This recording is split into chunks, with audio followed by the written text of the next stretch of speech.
O final do século XVI marcava o começo do período Edo, uma época em que o Japão era governado por senhores de terra chamados de daimyo. O daimyo, que era o senhor das terras do domínio de Matsue Oryo Yoshitaka, decidiu construir um belíssimo e grandioso castelo para simbolizar o seu poder e rivalizar com os castelos de outros senhores de terra.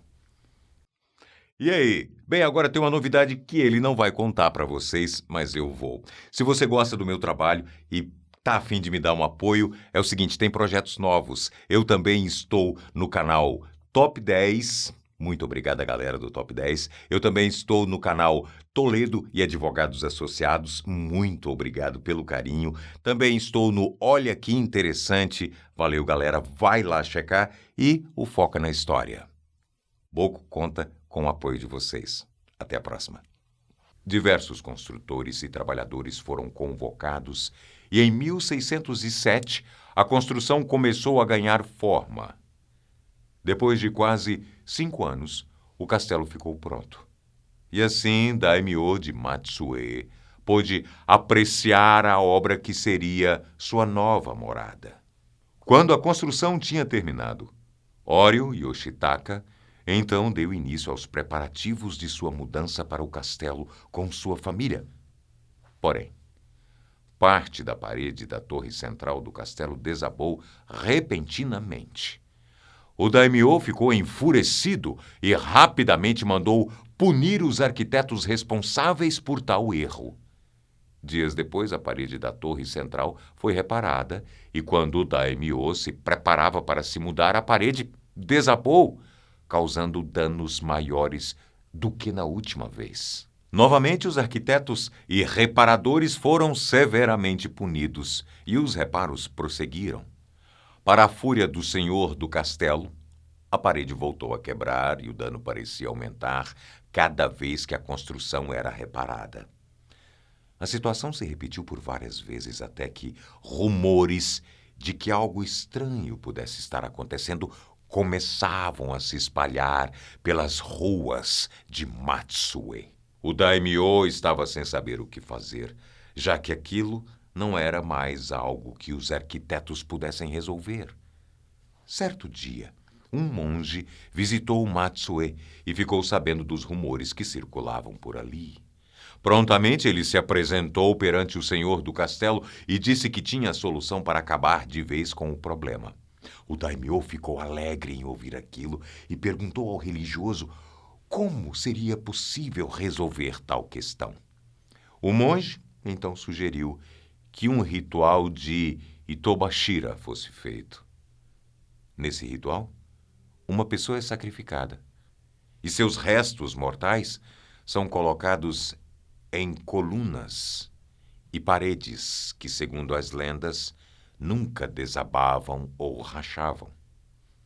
O daimyo aceitou a sugestão. No entanto, o monge alertou que a pessoa escolhida como sacrifício deveria ser alguém digno e puro. Dias se passavam e o daimyo procurou alguém adequado para ser o sacrifício, mas ninguém na província de Matsue parecia adequado. Certo dia, foi organizado um grande festival naquela cidade. Os moradores se divertiam ao som das músicas e das danças daquela festividade, mas o senhor daquelas terras não escondia sua preocupação, pois o tempo passava e não achava ninguém adequado para ser o sacrifício. Bem, ainda em meio às festividades que seguiam pela noite, o daimyo percebeu que uma multidão se aglomerou em uma parte do festival. Ele se aproximou para ver o que tinha chamado a atenção das pessoas e percebeu que tinha uma linda jovem dançando. Os passos da dançarina encantavam as pessoas que contemplavam seus movimentos, que seguiam a harmonia da música entoada. Naquele momento, daimyo percebeu que a jovem e bela dançarina era a pessoa adequada para ser o sacrifício que ele tanto procurava. Ele combinou com seus capangas e esperou a festa acabar para não levantar suspeitas. Quando as festividades terminaram, a jovem dançarina então se dirigiu para sua casa com um grupo de mulheres. No meio do caminho, elas perceberam que homens encapuzados espreitavam em meio aos arbustos daquela noite. As jovens correram, assustadas, temendo ser algum assalto, mas os homens correram na direção da bela dançarina.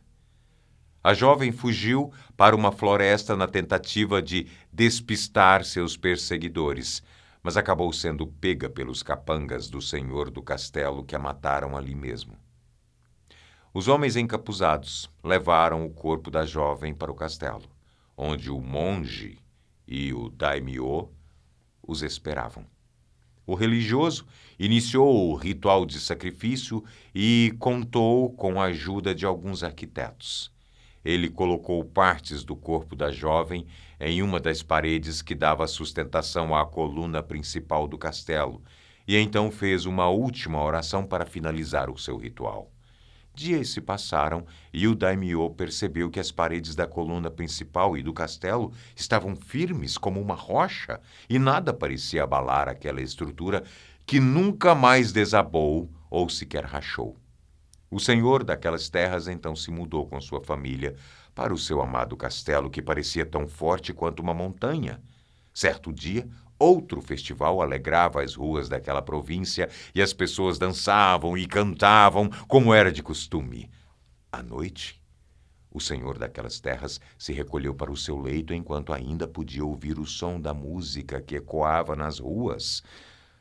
Mas, de repente, um grande tremor começou a abalar o castelo, quase como se um forte terremoto atingisse o interior da construção.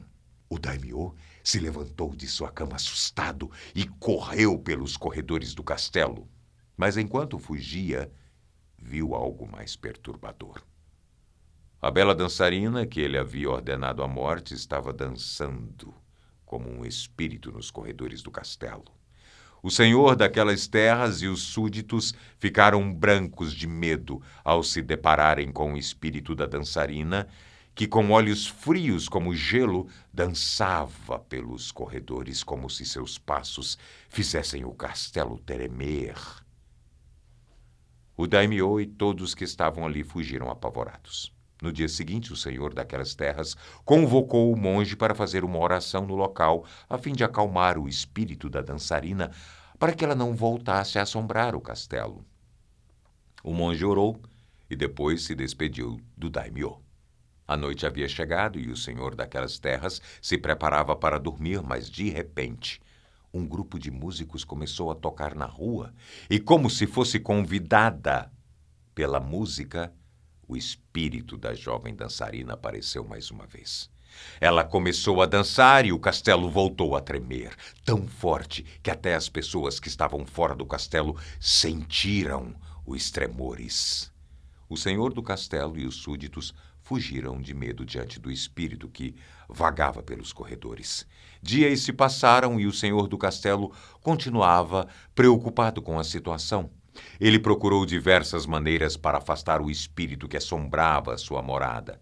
Monges, religiosos e até sacerdotes foram chamados, mas sempre que uma música tocava ou um morador dançava, o espírito da bela dançarina ressurgia com seus tremores de terra.